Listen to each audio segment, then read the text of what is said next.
Boa noite, meus queridos. Poxa vida, é muito bom estar com vocês. Mais uma terça-feira, né? Mais uma terça-feira estamos juntos. Isso é maravilhoso, é de Deus, né? A gente poder chegar a mais uma semana, né?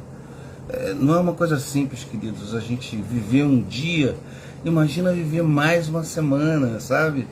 É algo assim fantástico, fantástico. Olha, eu não tenho palavras para falar com vocês, porque para mim isso é uma coisa tão assim forte, né?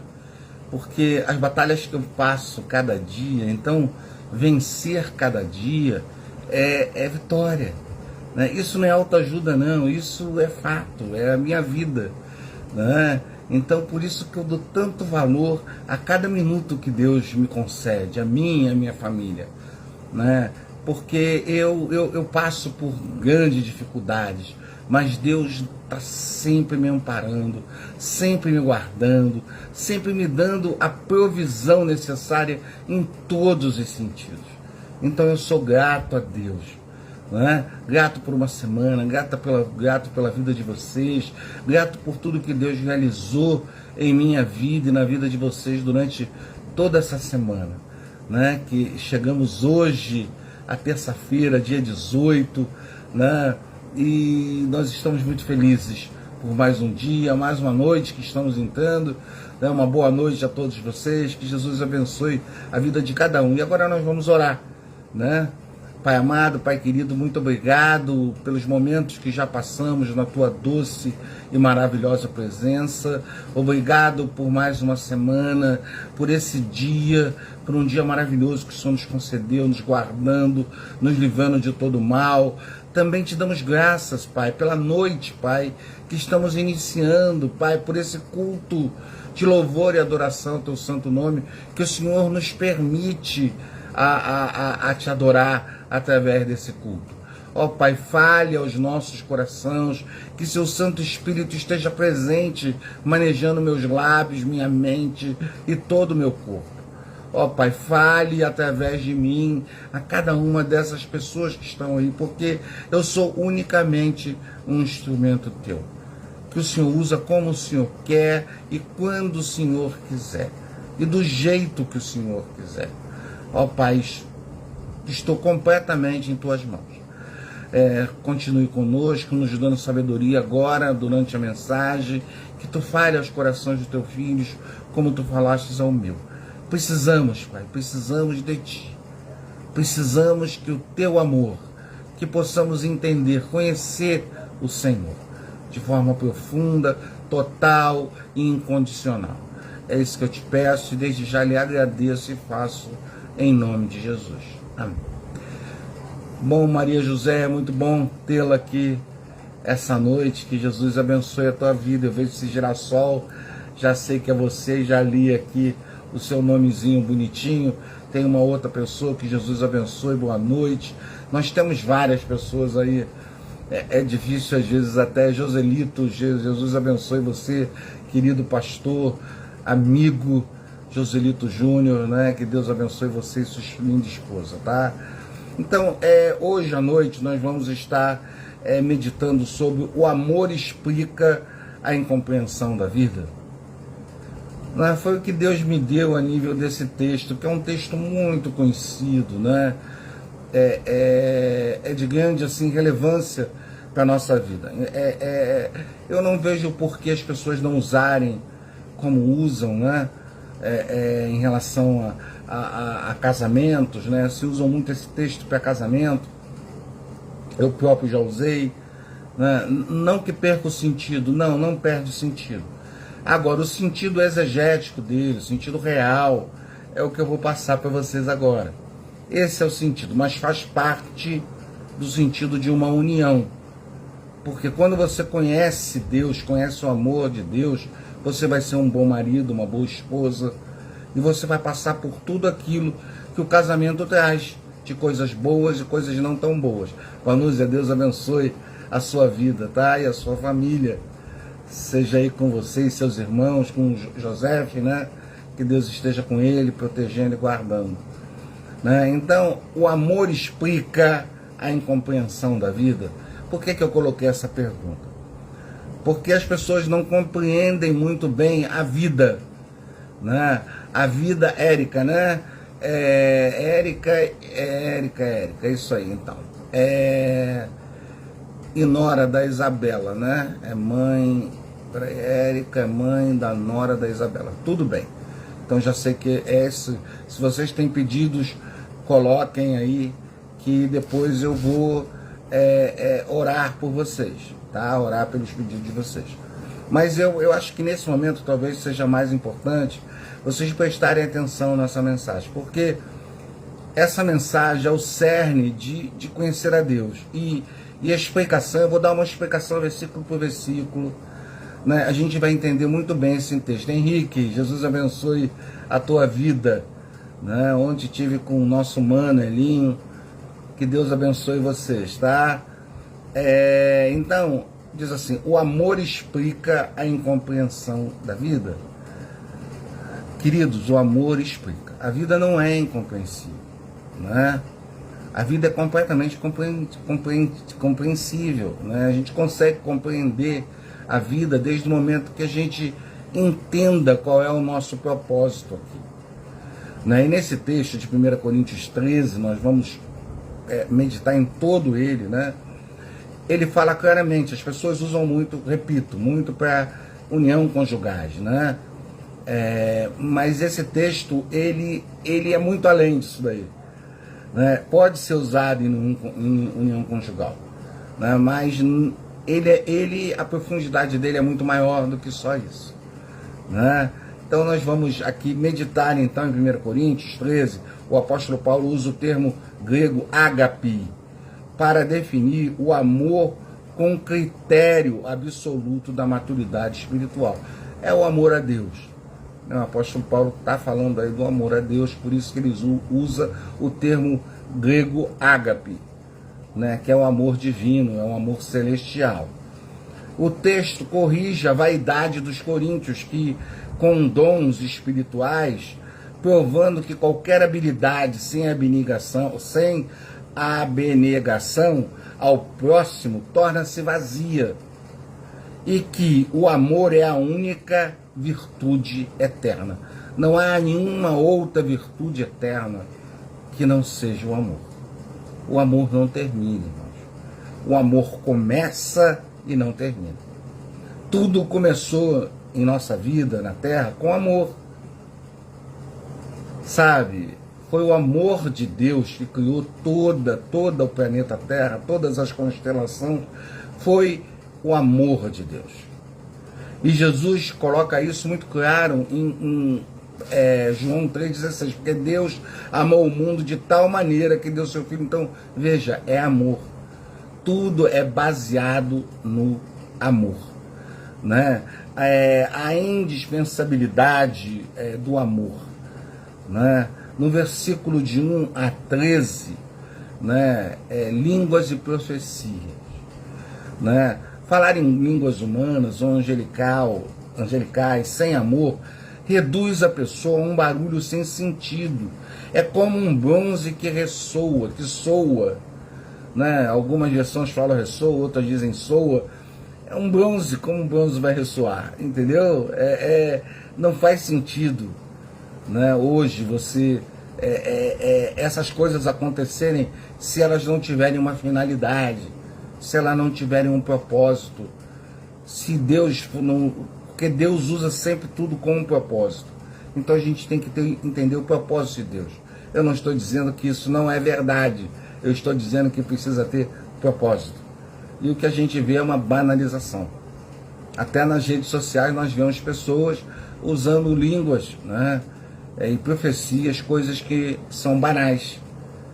Ali não é um local para isso, não é verdade? Teria que ter tradutor, teria que ter tudo isso. Mas as pessoas são meninices, são criancices, né? O conhecimento e fé. A sabedoria teológica ou a fé é capaz de mover montes e não tem valor real se eu não for anulado em favor do outro. O sacrifício físico, entregar os bens, o próprio corpo ao fogo, sem amor não produz proveito espiritual algum. Ele quer dizer, nenhum tipo de sacrifício que você faça, se ele não tiver proveito espiritual, se não for para o engrandecimento do reino de Deus, não há proveito algum. Né? Então, se você fala inúmeras línguas, né, tropeça até nas línguas que você fala, mas se isso não tem um objetivo, se isso não tem proveito espiritual, não vale nada, não tem valor nenhum. Entende? É isso que o apóstolo Paulo está falando aqui, ele está usando um versículo de 1 a 3, né? E aí, a natureza e a prática do amor. Aí nós vamos ler, vamos estar meditando nos versículos de 1 Coríntios 13, de 4 a 7. Atitude ativa, né? E ele agora, nesses versículos, ele fala de uma atitude ativa que precisamos ter. O amor descrito por Paulo não é um sentimento passivo, mas é um conjunto de verbos no particípio, que revela a escolha, a renúncia diária. Então esse amor tem que ser um amor de renúncia, de renunciar ao nosso eu, sabe, o nosso ego em pró à vontade de Deus, em pró aquilo que Deus quer que façamos. Então isso é a atitude que eu preciso ter. Por isso, do 4 ao 7 são versículos de atitude. Você tem que ter uma atitude, tem que ter uma postura diante de Deus. O teu amor tem que gerar atitudes proativas a Deus, entendeu? O que é paciente, bondoso, alegra-se com a verdade. O que ele não é, ele não tem inveja, ele não se vangloria, ele não se enche de orgulho, sabe, ou incha de orgulho, né? Ele não se comporta indecentemente, sabe? Esse é o tipo de amor que Deus espera da gente. Esse é o amor de quem está buscando conhecer a Deus. Esse tem que ser o nosso amor, buscando conhecer a Deus com esse tipo de amor, sem arrogância, sem pedância, sem orgulho, né, que é a soberba, né, que é essa coisa de não se encher de si próprio, sem vanglória, que é orgulho, que é vaidade pura, né, a resiliência, né, tudo sofre, tudo crê, tudo espera, tudo suporta, resiste bravamente sob pressão. Esse é o amor que precisamos ter em relação a Deus. Vamos passar por coisas difíceis, coisas pavorosas, mas Deus estará conosco e a gente vai tudo sofrer e vai continuar crendo e vai continuar esperando o agir de Deus e vai suportar todas essas coisas com amor e vai resistir a tudo isso bravamente com amor. E aí o mal vai fugir da gente, não é o que Tiago fala lá? Então é isso, irmãos, que nós precisamos fazer. Quer conhecer a Deus? Esses são os critérios para se conhecer. Boa noite, Carlos Alberto. Jesus abençoe. Boa noite, Giovanni. Esses são os critérios que precisamos ter para conhecer a Deus. A gente só conhece a Deus através do amor. Se não houver amor, não existe escolha em Jesus. Não tem como você escolher Ele, escolher a escolha dele, aceitar a escolha dele. Porque não há amor. Se você tudo só, não sofre, não espera, inveja, se vangloria, sabe, se enche de orgulho, se comporta indecentemente, sabe, você não tem o amor. Então você não tem Deus na sua vida. A gente precisa ter isso na nossa mente. Para conhecer a Deus tem que ter esses requisitos que o apóstolo Paulo estava lá falando com a igreja de Coríntios, por causa dos dons, por causa da vaidade deles, achando que eles eram melhores do que os outros, porque falavam em dons. Eu já vi pessoas dizer, ora, porque você tem que buscar os dons entendeu? Não, meu irmão, dom é uma coisa que Deus te dá quando Ele quer e te tira no momento que Ele quer. Isso não é uma coisa que dependa de você. Depende de Deus, não de você. Sabe? Aí a gente vê aqui a permanência do amor. Aí a gente vai nos versículos de 8 a 13, né? O fim dos temporais, né? Dos dons temporais, perdoe. Profecia, línguas, conhecimento focado no presente cessarão porque são fragmentários e infantis. Nós não precisamos, nós temos a palavra, nós temos o Espírito Santo em nós que se revela, que geme com gemidos inexprimíveis. Nós não precisamos mais que uma pessoa venha e fale conosco. Deus pode usar? Pode. Segundo o pastor, boa noite, pastor Marcos Azen, Vinícius Azen, esse é o pastor, nosso pastor presidente da Primeira Igreja Batista do Encantado. Então, quando a gente chega a esse ponto de entender isso, entender que o importante é o amor vai nos levar a um conhecimento amplo do nosso Deus. Nós vamos conhecer uma parte do nosso Deus. Mas para isso precisa ter amor, seguir todos aqueles critérios de 1 Coríntios 13. Né? Nós estamos de 8 a 13, já no final, mas tínhamos os outros. Precisamos passar por tudo aquilo para adquirir o que o apóstolo Paulo vai falar agora, que é a maturidade. É a maturidade espiritual. Quando o perfeito chegar, a consumação da era messiânica, ou da maturidade plena em Cristo, o parcial desaparecerá.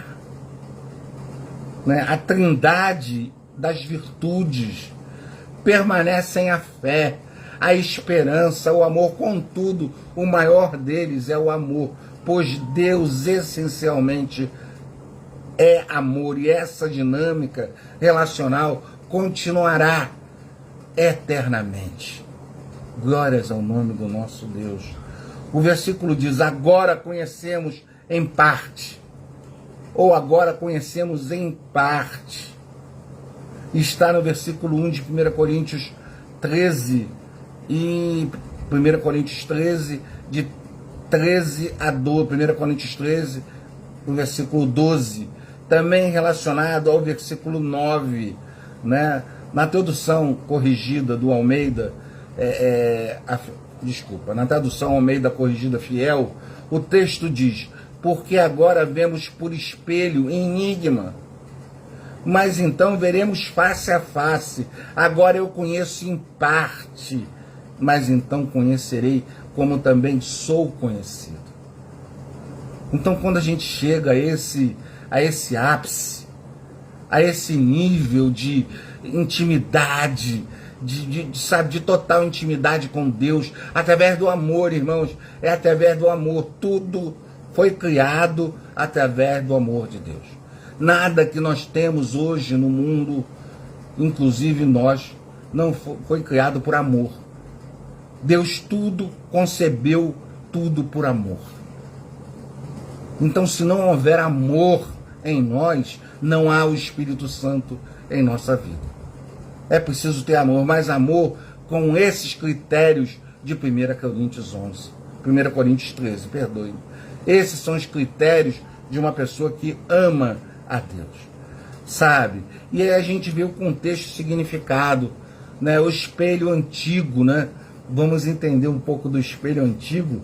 Na época de Paulo, os espelhos eram feitos de metal polido, que não refletiam com clareza, né? Mostrando imagens embaçadas, enigmáticas, né? E o conhecimento limitado. O apóstolo explica que a nossa compreensão atual sobre Deus e a vida e os mistérios espirituais são incompleta e limitada, né? Mas por quê? A revelação futura, porque virá a revelação futura. O texto aponta para o futuro, o encontro com Deus, quando tudo se tornará perfeitamente claro e evidente. o capítulo do amor, o trecho que faz parte ao famoso capítulo 13:1, né, de 1 Coríntios, 1 Coríntios 13, exalta o amor com virtude eterna, que permanece, os dons passageiros cessarão. Então, queridos, não busque dons, busque conhecer Deus.